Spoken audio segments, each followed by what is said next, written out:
Engineering ഒന്നും പഠിച്ചിട്ടില്ല. സാധാരണ ഒരാൾക്ക് ഉണ്ടാവേണ്ട സ്കൂൾ വിദ്യാഭ്യാസം പോലും ഇല്ല. പക്ഷേ ഒരുപാട് ഭാഷകൾ കൈകാര്യം ചെയ്തിരുന്നു. ഇംഗ്ലീഷും ഫ്രഞ്ചും തമിഴും മലയാളവും സംസ്കൃതവും, അങ്ങനെ എത്ര ഭാഷ അറിയുമെന്ന് ചോദിച്ചാൽ കൃത്യമായിട്ടായിരിക്കും പറയാനറിയില്ല. അപ്പോൾ അഭിനവ മാർക്കോണി എന്നാണ് മുത്തശ്ശനെ വിളിച്ചേർന്നത്. ഇവിടെ കേരളത്തിൽ അന്ന് റേഡിയോ ഇല്ല. ആദ്യമായിട്ട് കേരളത്തിൽ റേഡിയോ ഉണ്ടാക്കിയ ആളാണ്. ഇപ്പോൾ ഈ മുത്തശ്ശൻ ശരിക്കും ഇത്രയും ഭാഷകളൊക്കെ എങ്ങനെ മനസ്സിലാക്കി? അറിയില്ല, അതൊക്കെ ഭയങ്കര നിഗൂഢതയാണ്.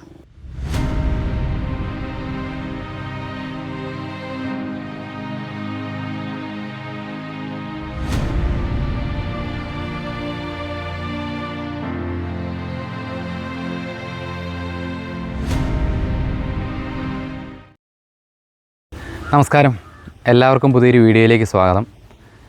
നമ്മളിന്ന് വളരെ വ്യത്യസ്തനായിട്ടുള്ളൊരു ആളെയാണ് പരിചയപ്പെടാൻ പോകുന്നത്. അപ്പോൾ അദ്ദേഹം ഇപ്പോൾ ഇല്ല, മരിച്ചുപോയി. നമ്മുടെ നാട്ടിൽ ഒരുപാട് കഴിവുകളുണ്ടായിരുന്ന, തങ്ങളുടെ ആ ഒരു ആഗ്രഹപൂർത്തീകരണത്തിന് വേണ്ടി ഒരുപാട് കണ്ടുപിടുത്തങ്ങളും കാര്യങ്ങളൊക്കെ ചെയ്തിരുന്ന ഒരുപാട് ആളുകൾ, ആരാലും അറിയപ്പെടാത്ത ഒരുപാട് ആളുകൾ ജീവിച്ചിരുന്നിട്ടുമുണ്ട്, ഇപ്പോൾ ജീവിച്ചിരിപ്പുമുണ്ട്. അത്തരത്തിലൊരാളാണ് അദ്ദേഹം. തൃശ്ശൂർ കപ്രെ വടക്കാഞ്ചേരി എന്ന് പറയുന്ന ഭാഗത്ത് ആവണപ്പറമ്പ് എന്ന് പറയുന്ന ഒരു പഴയ തന്ത്രി കുടുംബമുണ്ട്. നമ്മുടെ എറണാകുളത്ത് നിന്ന് വടക്കോട്ട് ഉള്ള ഒരുപാട് മഹാക്ഷേത്രങ്ങളെ തന്ത്രം കൈകാര്യം ചെയ്യുന്ന ഇല്ലക്കാരാണ് അവർ. അപ്പോൾ അതുകൂടാതെ പാരമ്പര്യമായിട്ട് വിഷവൈദ്യം, ജ്യോതിഷം തുടങ്ങിയ കാര്യങ്ങളെല്ലാം അവർ കൈകാര്യം ചെയ്യുന്നുണ്ട്.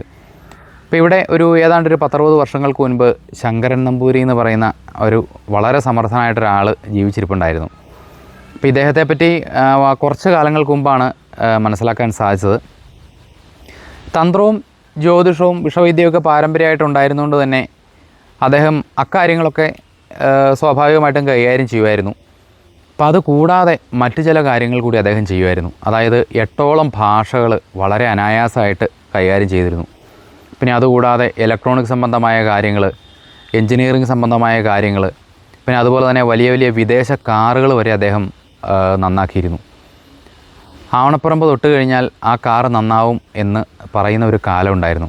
അപ്പോൾ അതായത് ആ ഒരു കേടുള്ള ഭാഗത്തേക്കായിരിക്കും അദ്ദേഹത്തിൻ്റെ സ്ക്രൂ ഡ്രൈവർ കൃത്യമായിട്ടും ചെല്ലുക എന്നാണ് ആ ഒരു പറച്ചിലുണ്ടായിരുന്നത്. അപ്പോൾ ഇദ്ദേഹം ഇതൊക്കെ എങ്ങനെ പഠിച്ചു എന്നൊന്നും അവിടെയുള്ള ഇല്ലക്കാർക്കോ ആർക്കും ഒന്നും അറിയില്ല. കാരണം അദ്ദേഹം എവിടെ ആരുടെ അടുത്ത് പോകുന്നതൊന്നും അവരാരും കണ്ടിട്ടില്ല. പിന്നെ എങ്ങനെ ഇത് മനസ്സിലാക്കി എങ്ങനെ ഇക്കാര്യങ്ങളൊക്കെ മനസ്സിലാക്കി എന്നുള്ളത് ഇന്നും ഒരു അത്ഭുതമായിട്ടുള്ളൊരു കാര്യമാണ്. അപ്പോൾ അതായത് നമുക്കറിയാം, ഇപ്പോഴാണെങ്കിൽ ഇങ്ങനെയുള്ള കാര്യങ്ങളൊക്കെ പഠിച്ചെടുക്കുക എന്ന് പറയുന്നത് വളരെ ബുദ്ധിമുട്ടുള്ള കാര്യങ്ങളല്ല. എല്ലാത്തിനും സൗകര്യങ്ങളുണ്ട്, പഠിപ്പിച്ചു തരാൻ ആൾക്കാരുണ്ട്. പൈസ മുടക്കി കഴിഞ്ഞാൽ ഇക്കാര്യങ്ങളെല്ലാം നമുക്ക് ഒരു കഴിവും കൂടി ഉണ്ടെങ്കിൽ അക്കാര്യങ്ങളെല്ലാം ചെയ്യാവുന്നതേ ഉള്ളൂ. എന്നാൽ പുസ്തകങ്ങൾ പോലും അധികം വളരെ വിരളമായിട്ട് ലഭ്യമായിരുന്ന ആ ഒരു കാലത്ത് ഇതൊക്കെ അദ്ദേഹം മനസ്സിലാക്കി എന്നുള്ളത് വളരെ അത്ഭുതമായിട്ടുള്ളൊരു കാര്യമാണ്. അഭിനവ മാർക്കോണി എന്ന് പറയുന്ന ഒരു പേര് കൂടി അദ്ദേഹത്തിനുണ്ടായിരുന്നു. അപ്പോൾ അതായത് അന്ന് അദ്ദേഹം ഒരു റേഡിയോ ഒറ്റയ്ക്ക് നിർമ്മിച്ചു. അപ്പോൾ അന്നത്തെ കാലത്ത് നമുക്കറിയാമല്ലോ, 1930-കളിലും 35-കളിലൊന്നും നമ്മുടെ നാട്ടിൽ റേഡിയോയൊന്നും നിലവിൽ വന്നിട്ടില്ല. അപ്പോൾ അന്ന് അദ്ദേഹം ഒരു മുറി നിറച്ച് കമ്പികളൊക്കെ വലിച്ചു കെട്ടി അതിൽ പല പല ഉപകരണങ്ങളൊക്കെ ഘടിപ്പിച്ചാണ് അന്നൊരു റേഡിയോ ഉണ്ടാക്കിയത്. ഗാന്ധിജി മരിച്ച കാലത്ത് ആ ഇല്ലത്തുള്ള ഒരു നാട്ടുകാരുമൊക്കെ ഈ വിവരം അറിയുന്നത് അദ്ദേഹത്തിൻ്റെ റേഡിയോയിലൂടെയാണ്. പിന്നെ അതുകൂടാതെ ഒരു സ്റ്റീം എഞ്ചിൻ നിർമ്മിച്ചു. അപ്പോൾ അങ്ങനെ അദ്ദേഹം കൈകാര്യം ചെയ്യാത്ത വിഷയങ്ങൾ വളരെ കുറവാണെന്ന് തന്നെ പറയാം. അപ്പോൾ ഇദ്ദേഹത്തെപ്പറ്റി ഞാൻ അറിയുന്നത്, ഇപ്പോൾ ഇദ്ദേഹത്തിൻ്റെ കൊച്ചുമനായ പ്രദീപ് നമ്പൂതിരിയാണ്, ആവണപ്പറമ്പ് പ്രദീപ് നമ്പൂതിരിയാണ് ഇപ്പോൾ അവിടുത്തെ ഇല്ലത്തെ തന്ത്രങ്ങളും കാര്യങ്ങളൊക്കെ കൈകാര്യം ചെയ്യുന്നത്. അപ്പോൾ അദ്ദേഹത്തെ ഇടയ്ക്ക് ഇങ്ങനെ കാണുമ്പോൾ അദ്ദേഹം ഇങ്ങനെ മുത്തശ്ശൻ്റെ കാര്യങ്ങൾ ഇങ്ങനെ പറയുമായിരുന്നു. പക്ഷേ ഞാനൊരു വീഡിയോ ആയിട്ട് ചെയ്യാമെന്ന് വളരെ കാലങ്ങളായിട്ട് പറഞ്ഞിരുന്നെങ്കിൽ അദ്ദേഹത്തിന് അതൊരു വലിയ താല്പര്യമൊന്നും ഉണ്ടായിരുന്നില്ല. കാരണം മുത്തശ്ശൻ അങ്ങനെ ഒരു പ്രശസ്തി വേണമെന്നോ അല്ലെങ്കിൽ ഒരു മറ്റുള്ളവർ തന്നെപ്പറ്റി അറിയണമെന്നോ ഒന്നും വലിയ താല്പര്യമുള്ള ആളായിരുന്നില്ല. അതുകൊണ്ട് തന്നെ എനിക്കും അതിന് വലിയ താല്പര്യമൊന്നുമില്ല. എന്തായാലും കഴിഞ്ഞ ദിവസം അദ്ദേഹത്തിൻ്റെ ഒരു പൂജയ്ക്ക് കൂടെ പങ്കെടുക്കാനൊരു അവസരം ഉണ്ടായി. അപ്പോൾ അവിടെ വെച്ച് കുറച്ച് സമയം കിട്ടിക്കഴിഞ്ഞപ്പോൾ പ്രദീപേട്ടനെ പിടിച്ചിരുത്തി ഞാൻ ഈ മുത്തശ്ശൻ്റെ കഥകളെല്ലാം ഒന്ന് പറയിപ്പിച്ചു.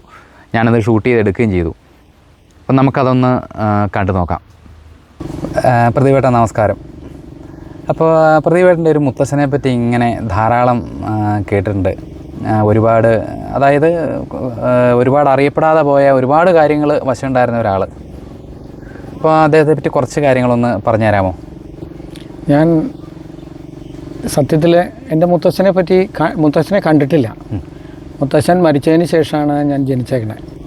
പക്ഷേ പലരിൽ നിന്നും എൻ്റെ മുത്തച്ഛനെ പറ്റി കേട്ടിട്ടുള്ള വിവരങ്ങൾ വളരെ അത്ഭുതപ്പെടുത്തുന്നതാണ്.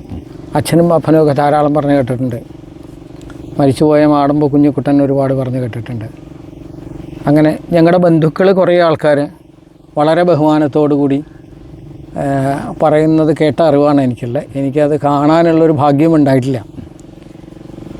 മുത്തശ്ശൻ ഈ എൻജിനീയറിങ് ഒന്നും പഠിച്ചിട്ടില്ല. സാധാരണ ഒരാൾക്ക് ഉണ്ടാവേണ്ട സ്കൂൾ വിദ്യാഭ്യാസം പോലും ഇല്ല. പക്ഷേ ഒരുപാട് ഭാഷകൾ കൈകാര്യം ചെയ്തിരുന്നു. ഇംഗ്ലീഷും ഫ്രഞ്ചും തമിഴും മലയാളവും സംസ്കൃതവും. അങ്ങനെ എത്ര ഭാഷ അറിയുമെന്ന് ചോദിച്ചാൽ കൃത്യമായിട്ടായിരിക്കും പറയാനറിയില്ല. കാരണം അദ്ദേഹം ഇത് ആരെടുത്തും എനിക്കറിയുന്നോ, എനിക്ക് ഇന്നത് അറിയാമെന്നോ, എനിക്ക് ഇന്നത് ചെയ്യാൻ പറ്റുന്നോ, കഴിവുണ്ടെന്നോ ആരെടുത്തും ഒന്നും പറയില്ല. കഴിയുന്നതും അദ്ദേഹം പറയാതിരിക്കുന്നതാണ് കേട്ടേക്കണ കഥകൾ. വളരെ സിമ്പിളായി പണ്ട് ആ കാലത്തൊന്നും തൃശ്ശൂരും വടക്കാഞ്ചേരിയും ഒന്നും വർക്ക്ഷോപ്പുകളോ ഒന്നുമില്ല. അപ്പോൾ കലാമണ്ഡലത്തിലൊരു കാറ് വന്ന് അവിടെ തള്ളിക്കൊണ്ടുവന്ന് ഇല്ലത്തുകൊണ്ട് പണിയാണ്. പണിയണ സമയത്ത് പടിപ്പുരയുടെ അവിടെ താഴെ കാറിൻ്റെ അടിയിലൊരു സാധനം ഇട്ട് കിടന്നൊരു തോർത്തുമുണ്ട് ചുറ്റി പൂണൂലൊക്കെ എടുത്ത് തോർത്തുമുണ്ടിൻ്റെ താഴെ തിരികെ വെച്ച് കിടന്ന് പഠിക്കുന്ന സമയത്ത് ഒരാൾ വന്നിട്ട് അപ്പോൾ മുത്തശ്ശൻ എണീറ്റ സമയത്ത് ചോദിച്ചു, ഈ കുഞ്ഞിക്കുട്ടൻ തമ്പുരാൻ ഇവിടെ ഉണ്ടോയെന്ന് ചോദിച്ചു. അപ്പോൾ ആരാന്ന് വെച്ചു. അത് എൻ്റെ അടുത്ത് പറയേണ്ട കാര്യമില്ല, തമ്പുരാൻ്റെ അടുത്ത് പറഞ്ഞോളാം. അപ്പോൾ മേൽ മുഴുവനും കരിയായി, പൂണൂലും ഇല്ല, കാറിൻ്റെ അടിയിൽ നിന്ന് എണീറ്റ് വരുന്ന ഒരു പണിക്കാരൻ. അപ്പോൾ ഇതൊക്കെ കഴിഞ്ഞ് മുത്തശ്ശൻ എണീറ്റ് പോയി കൈയൊക്കെ കഴുകി കാലും മുഖമൊക്കെ കഴുകി പൂണൂലൊക്കെ നേരെയാക്കിയിട്ട് വന്നിട്ട് ഞാൻ തന്നെയാണ് എന്താ പറഞ്ഞോളാന്ന് പറഞ്ഞു. അപ്പോഴാണ് ആൾ ഞെട്ടണേ. അന്നത്തെ കാലത്തൊക്കെ ശരിക്കും പറയാച്ചാൽ പ്രഭുത്വം കൊണ്ട് എന്തും വേണമെങ്കിൽ കാണിക്കാൻ പറ്റുന്നൊരു കാലമായിരുന്നു. അപ്പോൾ മുമ്പ് ഇതിലുണ്ടായിരുന്നു, ഒരു അഭിനവ മാർക്കോണി എന്ന് പറഞ്ഞ ഒരു ആർട്ടിക്കിൾ ഉണ്ടായിരുന്നു. കേരളത്തിൽ നിന്ന് അന്ന് ഇംഗ്ലീഷ് അറിയുന്ന ആൾക്കാരൊക്കെ തന്നെ വളരെ ചുരുക്കം. അപ്പോൾ ബ്രിട്ടനിൽ അവിടുന്ന് കിറ്റൊക്കെ പുസ്തകം വായിച്ച് അവിടുന്ന് കുറേ സാധനങ്ങളും അതിന് പാകത്തിന് കുറേ സാധനങ്ങൾ ഇവിടെയും തന്നെ ഉണ്ടാക്കി ഒരു റേഡിയോ എന്ന് പറഞ്ഞ ഒരു റൂമാണ് നിറച്ച് കമ്പികൾ വലിച്ചു കെട്ടി. അപ്പോൾ എൻ്റെ അച്ഛൻ്റെ കുട്ടിക്കാലത്തൊക്കെ അച്ഛൻ ഈ മുറി തുറന്ന് മുത്തച്ഛൻ ആ കമ്പിയുടെ അടിയിൽ കൂടെ ഒന്ന് പോയി അതും ഇതൊക്കെ പിടിച്ചു കഴിഞ്ഞാൽ സിലോണും ഓരോ സ്റ്റേഷനുകളും കേട്ടിട്ടുണ്ടെന്ന് പറയണു. അന്ന് അവിടെ തന്നെ ഒരു കഥയുണ്ട്. ഗാന്ധി മരിച്ച സമയത്ത് അച്ഛൻ്റെയൊക്കെ ചിറ്റശ്ശി വന്ന് അച്ഛൻ്റെ അടുത്ത് പറയണ ഒരു കാര്യമുണ്ട്. നാരായണ, ഈ ഗാന്ധി മരിച്ചു, അത് ആ കുഞ്ഞിക്കുട്ടൻ്റെ ആ യന്ത്രത്തിൽ നിന്ന് കേട്ടു എന്നാണ് പറയണത്. ഈ റേഡിയോയുടെ കാര്യമാണ് പറയണത്. അപ്പോൾ അന്ന് ഇവിടെ റേഡിയോ ഒന്നും ആയിട്ടില്ല. പിന്നെ സ്റ്റീം എഞ്ചിൻ ഉണ്ടാക്കിയിട്ടുണ്ട് തന്നെ. കാറ്റാടിയിൽ നിന്ന് കറണ്ട് ഉണ്ടായിരുന്നു, അന്നില്ലത്ത് കറണ്ട് ഉണ്ടായിരുന്നു, കാറ്റാടി കൊണ്ട് അങ്ങനെ ഇനി കാറുകൾ സിനിമാ തിയേറ്ററിൽ തൃശ്ശൂർ രാംദാസൊക്കെ തിയേറ്ററിൽ എന്തെങ്കിലും പ്രശ്നം ഉണ്ടെങ്കിൽ മുത്തശ്ശനാണ് ചെല്ലുക. അപ്പോൾ മുത്തശ്ശന് ഈ ഇലക്ട്രോണിക്സും ഇത് മാത്രമല്ല, മുത്തശ്ശന് തന്ത്രം ഉണ്ടായിരുന്നു. ക്ഷേത്രത്തിലെ താന്ത്രികമായ കാര്യങ്ങൾക്ക് എല്ലാത്തിനും പോകാറുണ്ട്. അത് പൂർണ്ണമായിട്ടും പഠിച്ചിട്ടുള്ള ആളാണ്. പിന്നെ നല്ല ജ്യോത്സ്യനായിരുന്നു. ആ ജ്യോത്സ്യം അച്ഛനെ കുറച്ച് മുത്തശ്ശൻ്റെ നിന്ന് കിട്ടി. മുത്തശ്ശൻ്റെ ഇലക്ട്രോണിക്സ് പറഞ്ഞ കുറച്ച് കാര്യങ്ങൾ അപ്പനും കിട്ടി. ഒരു പത്രം ഒന്ന് മാത്രമേ ഉള്ളൂ അന്ന്. ആ കാലഘട്ടത്തിൽ ഇത്രയൊക്കെ സംഗതികൾ പഠിച്ച് കുറേ സാധനങ്ങൾ സ്വയം ഉണ്ടാക്കി അതിന് വേണ്ട സൂട്ടാവണ സാധനം മുത്തശ്ശൻ്റെ ഒരു ശിഷ്യനായിട്ടുള്ള ഒരു നാട്ടിലൊരു കരുവാനുണ്ട്. അപ്പോൾ ഈ കാറിൻ്റെ പാർട്സ് ആണെങ്കിലും പല സാധനങ്ങളാണെങ്കിലും ആ ആൾക്ക് പറഞ്ഞു കൊടുക്കും, ഇന്ന പോലെ ഒരു സാധനം ഉണ്ടാക്കാൻ പറയും, ഇതിന് വേണ്ടിയിട്ടുള്ള സാധനമാണ്. അപ്പോൾ അങ്ങനെയാണ് ഉണ്ടാക്കി കൊടുക്കുക. ഇരുമ്പിൻ്റെ ആണെങ്കിലും അങ്ങനത്തെ പല സാധനങ്ങളും. അങ്ങനെ ഓരോന്നും ഉണ്ടാക്കി പഠിച്ച് ഈ സാധനങ്ങൾ മുഴുവൻ ഉണ്ടാക്കി. പിന്നെ ഈ വിഷവൈദ്യം ചികിത്സ ഇല്ലത്തെ എല്ലാവർക്കും ഉണ്ടായിരുന്നു. അപ്പോൾ വിഷവൈദ്യം മുത്തശ്ശന് പഠിച്ചിട്ടില്ല. വിഷവൈദ്യം അപ്പന്മാർ മുഴുവനും വലിയ വിഷവൈദ്യന്മാരാണ്. ഒരു ദിവസം അവിടെ ആരും ഇല്ലാത്ത സമയത്ത് ഒരു സ്ത്രീയെ പാമ്പ് കടിച്ചിട്ട് കൊണ്ടുവന്നു, ബോധമില്ലാതെ. അപ്പോൾ കൊണ്ടുവന്നപ്പോൾ മുത്തശ്ശൻ പറഞ്ഞു, അവരാരും ഇവിടെ ഇല്ല, ചികിത്സിക്കണ വൈദ്യന്മാരും ഇല്ല, കൊണ്ടുപോയിക്കോളൂ എന്ന് പറഞ്ഞു. അപ്പോൾ അവരാകെ വല്ലാത്തൊരവസ്ഥയിലായിരുന്നു. അപ്പോൾ അവർ അയ്യോ എന്നൊക്കെ പറഞ്ഞ നിലവിളിയൊക്കെ എന്താ വേണ്ടതെന്ന് അറിയില്ല, എന്താ വേണ്ടത് അറിയാത്ത അവസ്ഥയായപ്പോൾ ഞാൻ നോക്കിയാൽ മതിയെന്ന് ചോദിച്ചു. അപ്പോൾ അവർക്കറിയാം ഇദ്ദേഹത്തിന് ഒരുപാട് കഴിവുകളുണ്ടെന്നും കേവനാണെന്നും ഒക്കെ അറിയാം. പക്ഷേ വിഷവൈദ്യം ഇദ്ദേഹത്തിന് അറിയില്ലല്ലോ, ഇദ്ദേഹത്തിന് ചികിത്സിക്കില്ലല്ലോ. അപ്പോൾ അത് കാരണം അവരൊന്നും പറഞ്ഞില്ല, വേണമെന്നും വേണ്ടാന്നും പറഞ്ഞില്ല. അപ്പോൾ മുത്തശ്ശൻ പോയി വൈദ്യശാല തുറന്ന് മരുന്നെടുത്ത് കൊണ്ടുവന്നു, മൂക്കിൽ നസ്യം ചെയ്തു, ധാര കിഴി ഒക്കെ തുടങ്ങി. കുറച്ച് കഴിഞ്ഞപ്പോൾ ആ സ്ത്രീ കണ്ണൊക്കെ തുറന്നു, സുഖമായിട്ട് നടന്നുപോയി. അപ്പോൾ ഇനി നാളെ വല്ല കഷായമൊക്കെ വേണമെങ്കിൽ അവരൊക്കെ വരും, അവരെടുത്ത് വന്ന് ചോദിച്ചോളൂ. എന്തായാലും കുഴപ്പമൊന്നുമില്ല, ഇനി പേടിക്കാനൊന്നുമില്ല, പൊക്കോളൂ. കൂടുതലായിട്ട് എന്തെങ്കിലും വേണമെങ്കിൽ നാളെ വന്നോളൂ. അപ്പോൾ അവർ കഷായം എന്തെങ്കിലും വേണമെന്ന് പറഞ്ഞിരുന്നു. അപ്പോൾ പിറ്റേ ദിവസം ഈ സ്ത്രീ ഇവർ വന്നപ്പോഴാണ് ബാക്കിയുള്ളവരൊക്കെ അറിയണം ഇന്നലെ ചികിത്സിച്ചിരുന്നു എന്നും ഇങ്ങനെയൊരു സംഭവം ഉണ്ടായെന്നും ഇത് ചികിത്സ അറിയാമെന്ന് ആർക്കും അറിയില്ല. അപ്പോഴാണ് ചോദിക്കണത് ഇത് പഠിച്ചിട്ടുണ്ടോ എന്ന് അപ്പന്മാരൊക്കെ ചോദിക്കണേ. ഞാനങ്ങനെ പഠിക്കാനൊന്നും എനിക്ക് സമയം കിട്ടിയിട്ടില്ല, എന്നാലും 1-2 തവണയൊക്കെ അത് മറച്ചു നോക്കിയിട്ടുണ്ട്, വായിച്ചു നോക്കിയിട്ടുണ്ട്, പുസ്തകം എടുത്ത് മറിച്ച് നോക്കിയിട്ടുണ്ട്. അപ്പോൾ ഇവർക്ക് എന്താ അത്ഭുതം എന്ന് വെച്ചാൽ ഇവരിതിനെപ്പറ്റി ഈ പാമ്പ് കടിച്ച് ഇതിനെപ്പറ്റി എല്ലാവരും ഇരുന്ന് വളരെ സങ്കീർണമായ വിഷയങ്ങളൊക്കെ ഡിസ്കസ് ചെയ്യുമ്പോഴും മുത്തശ്ശൻ ഇതിനൊരു അഭിപ്രായവും പറയാറില്ല. ഒന്നും അറിയാത്ത ഒരാളെ പോലെ അവിടെ ഇരിക്കാറുണ്ട്, കേട്ടോണ്ട് തന്നെ ഇരിക്കാറില്ല, വേറെ എന്തെങ്കിലും പണി ചെയ്തുകൊണ്ടിരിക്കുമോ.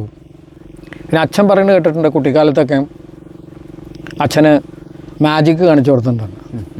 അപ്പോൾ 4:30 തൂണിൽ കൈ കെട്ടിയിട്ടോളാൻ പറയും.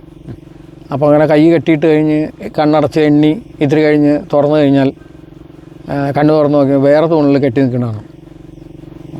പിന്നെ ഒരുപാട് മാജിക്കുകൾ പലതും വായെന്ന് പല സാധനങ്ങൾ എടുക്കുന്നത്. അപ്പോൾ വാഴകുന്നത്തിൻ്റെ ആദ്യകാല മാജിക്കുകൾ മുത്തശ്ശൻ പഠിപ്പിച്ചതെന്ന് അച്ഛനും അപ്പനും ഒക്കെ പറയുന്നത് കേട്ടിട്ടുണ്ട്. വാഴകുന്നത്തിനെ ഇദ്ദേഹം പഠിപ്പിച്ചിട്ടുണ്ട് ആദ്യകാലത്ത്. സ്വർണ്ണമുണ്ടാക്കി എന്ന് പറഞ്ഞ് കേട്ടിട്ടുണ്ട്. ആഗ്രഹത്തിന് സ്വർണ്ണം ഉണ്ടാക്കിയെന്നും.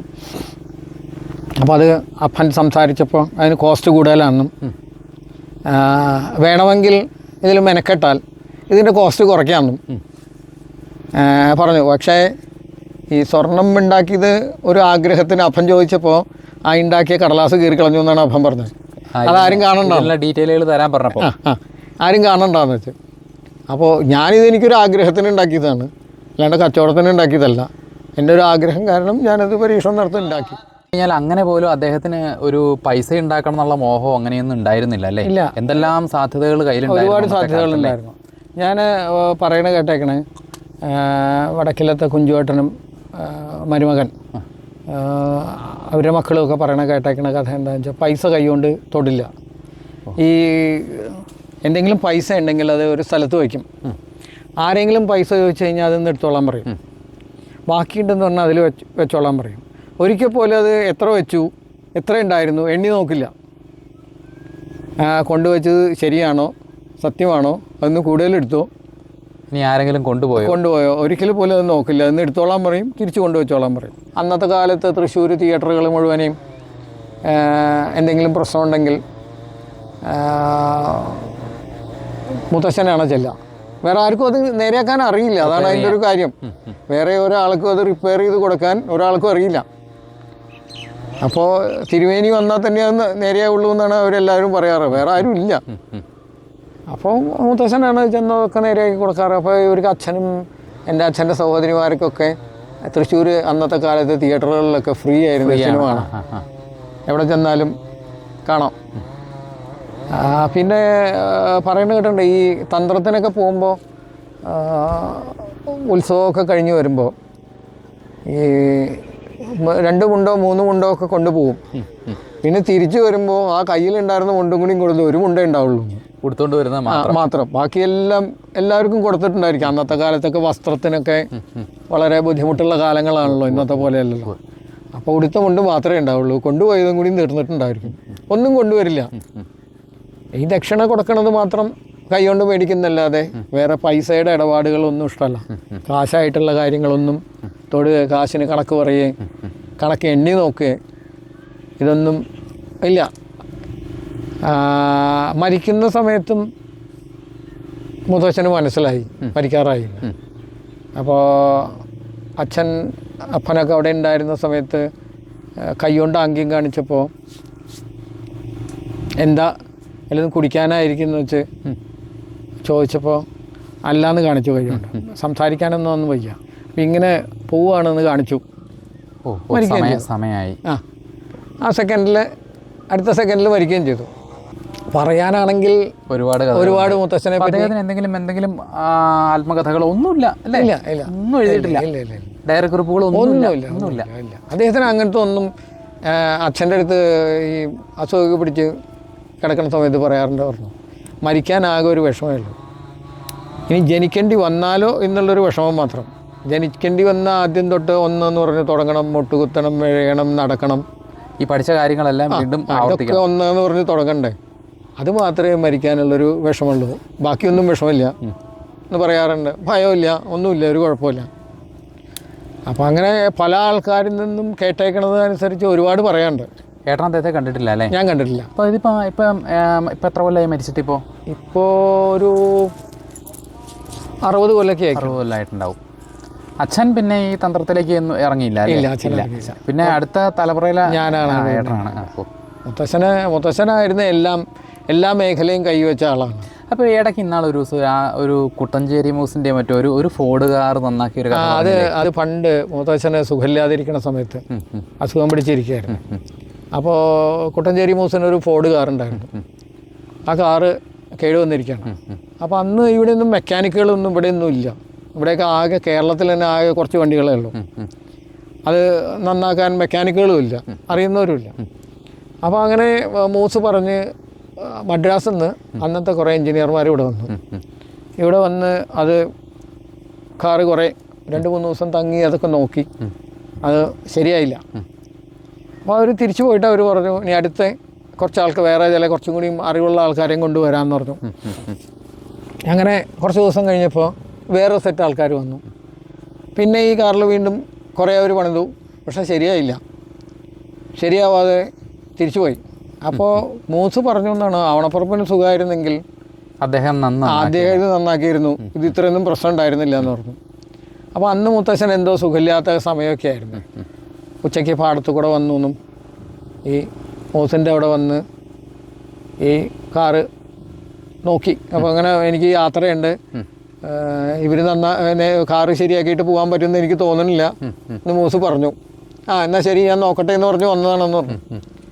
അപ്പോൾ വന്ന് 2 മിനിറ്റ് കൊണ്ട് വണ്ടി സ്റ്റാർട്ട് ചെയ്യാൻ പറഞ്ഞു. അപ്പോൾ സ്റ്റാർട്ടായി. അപ്പോൾ മൂസ് ചോദിച്ചു എന്തായിരുന്നു ഇതിന് പ്രശ്നം? ഇവർ കുറേ ആൾക്കാർ എൻജിനീയർമാർ വന്ന് നോക്കിയിട്ട് ശരിയാവാത്ത സാധനമാണല്ലോ. അപ്പോൾ മുത്തശ്ശൻ പറഞ്ഞു എന്നാണ്, ഇതിൻ്റെ കേടൊക്കെ ഉണ്ടായിരുന്ന അവർ തീർത്തു. പക്ഷെ അവർ ആ കേട് തീർത്തപ്പോൾ ഒരു വയറ് മാറി പിടിപ്പിച്ചായിരുന്നു. അപ്പോൾ ഞാൻ ആ വയറൊന്ന് ശരിക്കും പിടിപ്പിച്ചു, അത്രയേ ഉള്ളൂ കാര്യം. അപ്പോൾ അപ്പനൊക്കെ പറയാറുണ്ട്, ഈ ആദ്യം തന്നെ കേടുള്ള സ്ഥലത്തേക്കാണ് സ്ക്രൂ ഡ്രൈവർ ചെല്ലാന്ന്. വേറെ ഒരു സാധനം അഴിക്കേണ്ടി വരില്ല. എന്ത് സാധനമാണെന്നുണ്ടെങ്കിലും ആദ്യം തന്നെ ആ കൈ ചെല്ലണത് കേടുള്ള സ്ഥലത്തേക്കാവും. അത്ര സൂക്ഷ്മതയാണ്. ഒരു സാധനം അഴിച്ച് അത് നോക്കി അത് കേടല്ല, വേറെ സാധനം അഴിച്ചു അത് കേടല്ല, അങ്ങനെ ഇല്ല. ആദ്യത്തെ തന്നെ കൈ ചെല്ലണത് കേടുള്ള സ്ഥലത്താവും. അത് തൊടുമ്പോഴേക്കും അത് എന്താണെന്ന് വെച്ചിട്ടുണ്ടെങ്കിൽ കണ്ടുപിടിക്കും. അത്രയും പെട്ടെന്ന് അത് എൻ്റെ പ്രശ്നം സോൾവ് ചെയ്യുന്നതാണ്. പക്ഷെ എന്നാലും ഇതൊക്കെ ഒന്ന് രേഖപ്പെടുത്തി വെക്കാൻ ആരെങ്കിലും ഉണ്ടായിരുന്നെങ്കിലല്ലേ ഒരുപാട് കാര്യങ്ങൾ മനസ്സിലാക്കായിരുന്നു. അല്ലേ? ഇതുപോലെ എത്രയോ ആളുകൾ അറിയപ്പെടാതിരിക്കുന്നു. അല്ല, ലോകത്തിൽ ഒരുപാട് ആൾക്കാർ ഇതേപോലെ ഉണ്ടായിരിക്കും. അല്ലേ? പ്രദീപേട്ടൻ ഇങ്ങനെ ഈ കഥകൾ ഇങ്ങനെ പലതവണ പറഞ്ഞപ്പോഴും ഇതുപോലെ ഒന്ന് എടുക്കണം അന്ന് മുതലേ വിചാരിച്ചേ ഈ കഥകളെല്ലാം കേട്ടപ്പോഴേ. അല്ല, ഞാൻ പറയണേ, ഇതിപ്പോൾ ഇതേപോലെ ഒരുപാട് ആൾക്കാർ ഇവിടെ ജീവിച്ചിരുന്നിട്ടുണ്ടാവും. നമുക്ക് പലരെ പറ്റി നമുക്കൊന്നും അറിയില്ല. പേരിനോ പ്രശസ്തിക്കോ ധനത്തിനോ ആഗ്രഹമില്ലാത്ത ഒരുപാട് ആൾക്കാർ ജീവിച്ചിട്ടും പലതും ചെയ്തിട്ടുണ്ടാവും. ഇതിങ്ങനെ കേട്ട കാരണം എൻ്റെ ഉള്ളിൽ കിടക്കണു. അത് പല ആൾക്കാരും മുത്തശ്ശനെ പറ്റി എൻ്റെ അടുത്ത് പറഞ്ഞിട്ടുള്ള കാരണം എൻ്റെ ഉള്ളിൽ അങ്ങനെ കിടക്കണു. ഒരു ആഗ്രഹമില്ലാത്ത ഒരാൾ, ഒന്നും വേണ്ടാത്ത ഒരാൾ. അപ്പോൾ ഈ മുത്തശ്ശൻ ശരിക്കും ഈ ഇത്രയും ഭാഷകളൊക്കെ എങ്ങനെ മനസ്സിലാക്കി? അറിയില്ല, അതൊക്കെ ഭയങ്കര നിഗൂഢതയാണ്, ആർക്കും അറിയില്ല. വെറുതെ പുസ്തകം ഒന്ന് വെറുതെ പേജുകൾ വായിച്ചു നോക്കി ആർക്കും അറിയില്ല. വൈദ്യം ആ ഒരു വൈദ്യഭാഗം പഠിച്ചു എന്ന് പറയുമ്പോൾ അദ്ദേഹത്തിനെ സംബന്ധിച്ചിടത്തോളം ഭാഷ പഠിക്കുക എന്നുള്ള വലിയ ബുദ്ധിമുട്ടുള്ള കാര്യം. അദ്ദേഹത്തിനെ സംബന്ധിച്ച് 24 മണിക്കൂർ കുറവാണ് ഒരു ദിവസം, പോരാ. അപ്പോൾ അതിൽ കൂടുതൽ കാര്യങ്ങൾ ഒരു ദിവസം ചെയ്യാനുണ്ട്. അപ്പോൾ സമയം കുറവാണ്. വേഗം മരിച്ചു, 60-61 വയസ്സിലൊക്കെ മരിച്ചു. TB പിടിച്ചാണ് മരിച്ചത്. അദ്ദേഹത്തിൻ്റെ ശരിക്കുള്ള പേരെന്തായിരുന്നു? അദ്ദേഹത്തിൻ്റെ ശങ്കരൻ എന്നാണ് പേര്. ശങ്കരൻ നമ്പൂതിരിപ്പാട്, ആവണപ്പറമ്പ് ശങ്കരനാരായണൻ നമ്പൂതിരി അല്ലേ?